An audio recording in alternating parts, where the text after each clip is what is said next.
வணக்கம். மாலை முரசு செய்திகளை விரிவாக பார்ப்பதற்கு முன் தலைப்புச் செய்திகளை பார்க்கலாம். T20 உலக கோப்பையை கைப்பற்றி மகுடம் சூடியது இந்திய அணி. இறுதிப் போட்டியில் நியூசிலாந்து அணியை 96 ரன்கள் வித்தியாசத்தில் வீழ்த்தி இந்திய அணி அபார வெற்றி.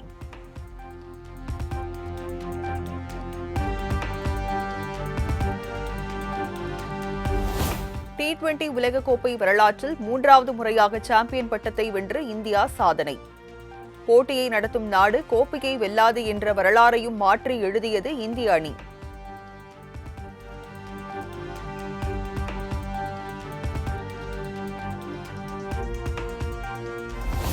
சூப்பர் 8 சுற்றில் இருந்து கோப்பையை கைப்பற்றுவதற்கு முக்கிய காரணமான தொடக்க வீரர் சஞ்சு சாம்சனுக்கு தொடர் நாயகன் விருது. தொடரின் கடைசி கட்டத்தில் களமிறங்கி மொத்தமாக 321 ரன்கள் விளாசி அசத்தல்.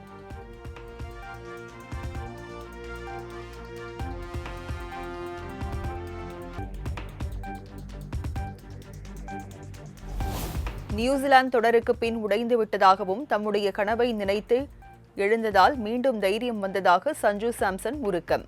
தன்னுடைய பேட்டிங்கை மேம்படுத்த சச்சின் உதவியதாகவும் கருத்து.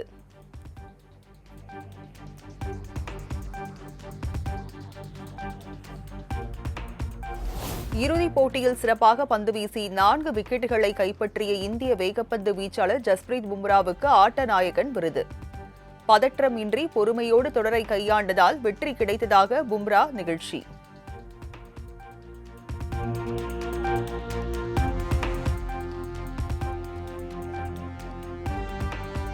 T20 உலக கோப்பையை வெற்றி பெற்ற இந்திய அணிக்கு 27,48,00,000 பரிசுத் தொகை.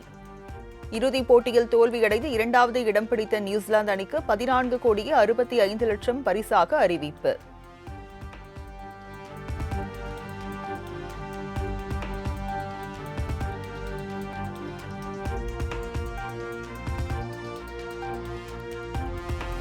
நாடு முழுவதும் T20 உலகக்கோப்பை வெற்றியை கொண்டாடி தீர்த்த கிரிக்கெட் ரசிகர்கள்.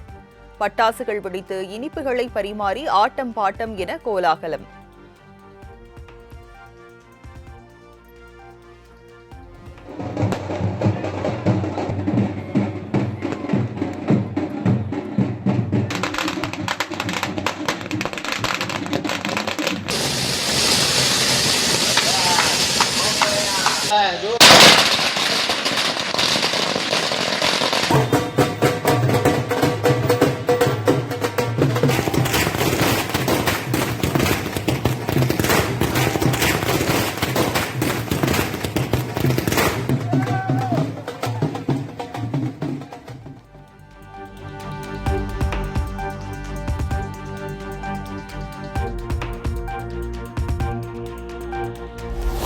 T20 உலக கோப்பையை கைப்பற்றிய இந்திய அணி சாம்பியன் ஆனதை சென்னை மெரினா கடற்கரையில் கொண்டாடி தீர்த்த மக்கள். கடந்த சில போட்டிகளில் சஞ்சு சாம்சன் அதிரடியாக விளையாடியதே வெற்றிக்கு வித்திட்டது என கருத்து. சஞ்சு சாம்சன் ஒரு லாஸ்ட் 3 மேட்ச்சில் ரொம்ப நல்லா ஆடிட்டு இருக்காரு. அவரை ஃபர்ஸ்ட்லேருந்து டக் அவுட்டில் உட்கார வச்சு இப்போ உள்ளே கொண்டு வந்தாங்க. அவர் வந்து உங்கள் டீம் கப்பே ஜெயிச்சு கொடுத்துருக்காரு கடைசியில் பார்த்தீங்கன்னா. அண்ட் அது மட்டும் இல்லாமல் நியூசிலாந்து டீமும் நல்ல டீம், அண்டர் டாக் சொல்லுவாங்க, நல்ல டீம் தான். பட் இனியோ இந்தியா வந்தால் நம்ம இந்தியா தான் ஜெயிக்கணும் எப்போ நம்ம இது பண்ணுவோம் இல்லையா. And one more thing, youngsters கிடைச்ச வின். எல்லா யங்ஸ்டர்ஸ்க்கும் இது ஒரு ஹாப்பினஸாக இருக்கும். ஏன்னா ஒரு சீனியர் பிளேயர்ஸ் எல்லோரும் போயிட்டாங்க, யங்ஸ்டர்ஸ் கிடைச்ச இது ஒரு வெற்றி. ரொம்ப ஹாப்பியாக இருக்குது.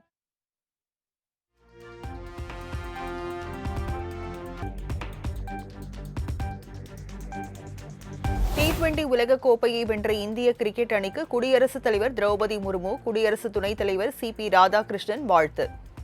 நம் நாட்டின் இளைஞர்கள் பல்வேறு துறைகளில் சாதனை படைத்திட இந்த வெற்றி ஊக்குவிக்கும் என கருத்து.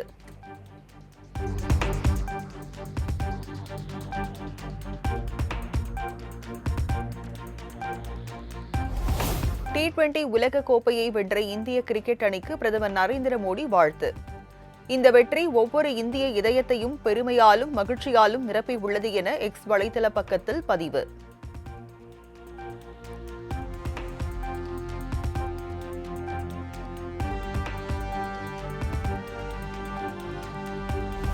T20 உலக கோப்பையை வென்ற இந்திய கிரிக்கெட் அணிக்கு காங்கிரஸ் மூத்த தலைவர் ராகுல் காந்தி வாழ்த்து.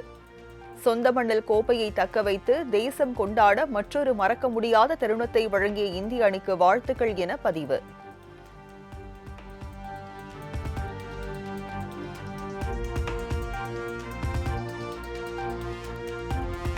T20 உலகக்கோப்பை இறுதிப் போட்டியில் வெற்றி பெற்ற இந்திய அணிக்கு தமிழ்நாடு முதலமைச்சர் மு.க.ஸ்டாலின் வாழ்த்து.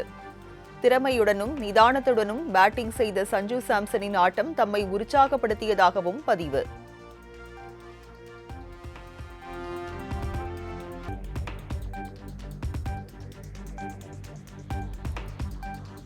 T20 உலகக்கோப்பை இறுதிப் போட்டியில் வெற்றி பெற்ற இந்திய அணிக்கு அதிமுக பொதுச் செயலாளர் எடப்பாடி பழனிசாமி வாழ்த்து. அச்சம் இன்றி விளையாடிய சஞ்சு சாம்சனின் பேட்டிங் வெற்றிக்கு உதவியதாக புகழாரம்.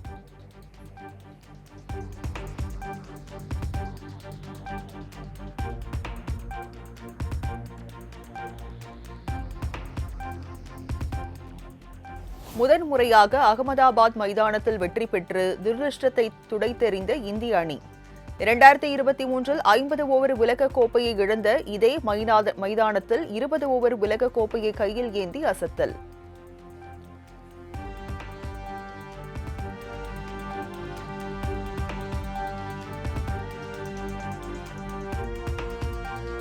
திருச்சி சிறுகனூரில் இன்று திமுக மாநில மாநாடு.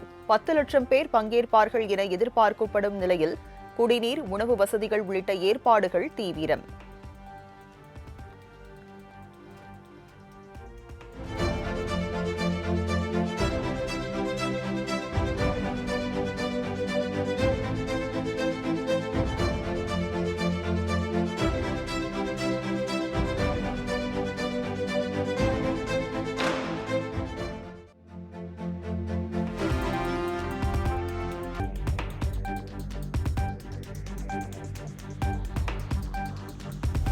அதிமுகவை யாராலும் அசைக்கவும் முடியாது, விழுங்கவும் முடியாது என பெருந்துறையில் நடந்த பரப்புரையில் எடப்பாடி பழனிசாமி பேச்சு. அதிமுகவுக்கு என்ன ஆகுமோ என்ற கவலை மு.க.ஸ்டாலினுக்கு தேவையில்லை என்றும் விமர்சனம். கட்சி விழுங்கிவிடும், அதிமுகவை அழித்து விடும் என்று ஸ்டாலின் பேசியிருக்கிறார். திரு ஸ்டாலின் அவர்களே, நீங்க மட்டுமல்ல, எவராலும் அனைத்து இந்திய அண்ணா திராவிட முன்னேற்ற கழகத்தை விழுங்கவும் முடியாது, அழிக்கவும் முடியாது.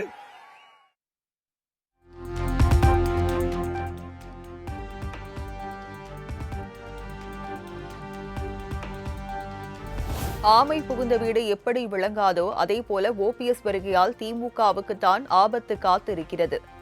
அதிமுகவில் இருந்த களைகள் பறிக்கப்பட்டு விட்டதால் கட்சி இன்று செயலிழந்து செழித்து வளர்ந்து நிற்பதாகவும் பேச்சு. ஓபிஎஸ் எப்படிப்பட்டவர்? அவர் எந்த இடத்துக்கு போனாலும் ஆமை புகுந்த வீடும் அமினா புகுந்த வீடு மாதிரி திரு ஓபிஎஸ் கட்சி அதோட முடிஞ்சு போயிரும்ல.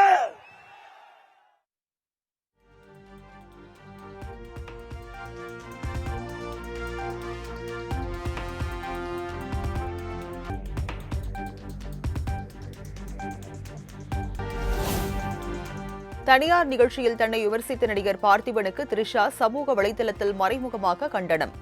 மைக்கில் ஒரு கருத்தை கூறுவதால் அது புத்திசாலித்தனமாகவோ நகைச்சுவையாகவோ மாறிவிடாது, அது முட்டாள்தனம் என காட்டமாக பதிவு.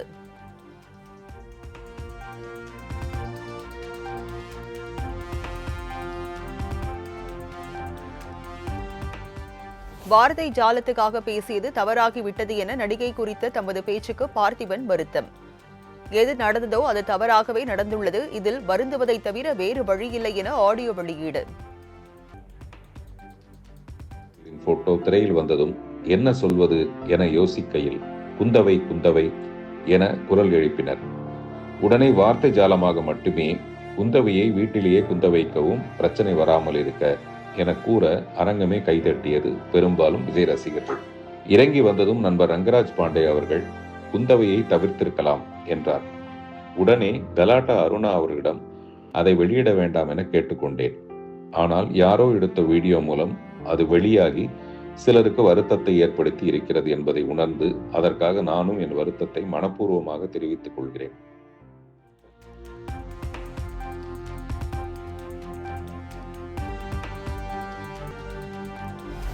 மானாமதுரையில் இருவரை வாளால் வெட்டிய வழக்கில் கைதான ஆகாஷ் அரசு மருத்துவமனையில் உடல்நலக் குறைவால் உயிரிழப்பு. காவல்துறையினரை கண்டித்து உறவினர்கள் தொடர்ந்து சாலை மறியலில் ஈடுபட்டு வருவதால் பரபரப்பு.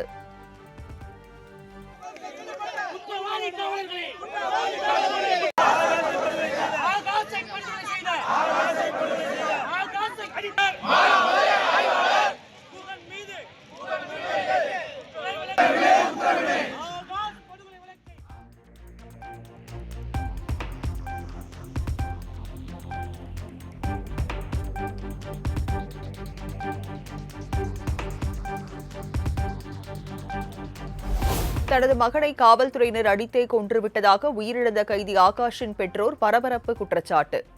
உரிய நடவடிக்கை எடுக்கும் வரை தனது மகனின் உடலை வாங்கப் போவதில்லை எனவும் கண்ணீர் மல்க பேட்டி. ஆளை காட்டி விட்டாங்க சார். இதே சார் நடந்தது. இதனால எங்களை யாருமே பார்க்க விட மாட்டாங்க. இது போலீஸ் அவனே சொல்லிட்டு நம்ம தாழ்த்தப்பட்டதுனால நம்ம சமுதாயத்தை ஒடுக்கணும் அப்படின்றத இதனாலவே சார் நான் தேவையான வேலை அல்ல சார். ஆனா இவனை அடிச்சு இதனாலவே சார் அவனை வெறி போட்டு வெறி தரமா போலீஸார எனக்கு செஞ்சது சார். இதான் சார்.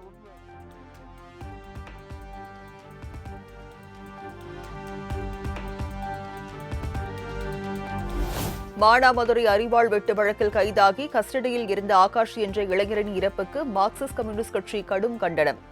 காவலர்கள் மீது கொலை வழக்கு பதிவு செய்திட வேண்டும் எனவும் வலியுறுத்தல்.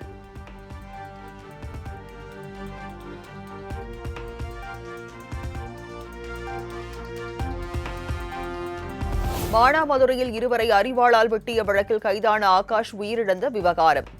ஆகாஷை கைது செய்ய முயன்றபோது பாலத்தில் இருந்து தவறி விழுந்ததால் காலில் படுகாயம் ஏற்பட்டதாகவும் மருத்துவமனையில் அனுமதித்த போது மூச்சுத் திணறல் ஏற்பட்டு உயிரிழந்ததாகவும் காவல்துறை விளக்கம்.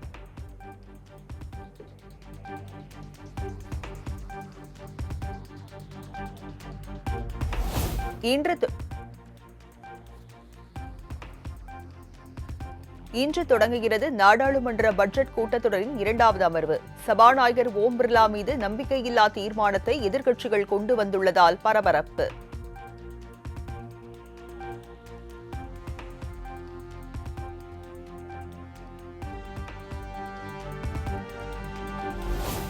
கேரளாவில் ஷூ கடை திறப்பு விழாவில் ₹1 ஷூ தருவதாக விளம்பரம் வெளியிட்ட நிலையில் கடை வாசலில் குவிந்த வாடிக்கையாளர்கள்.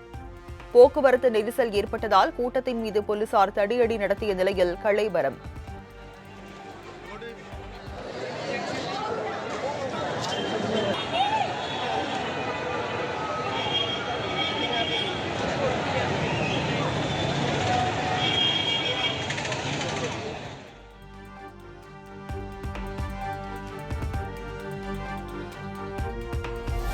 ஈரான் தலைநகர் தெஹ்ரானில் எண்ணெய் கிடங்கில் தீப்பற்றி எரியும் நிலையில் அமில மழை பொழிவதாக தகவல்.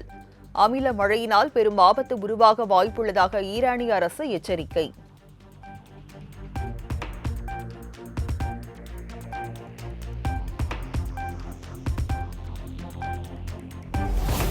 அடுத்த 3 ஆண்டுகளுக்கான ஊதியமாக சுமார் 6300 கோடி ரூபாயை பெறுகிறார் சுந்தர் பிச்சை. இடையத்தில் பேசுபொருளான ஆல்பாபெட்டின் அறிவிப்பு.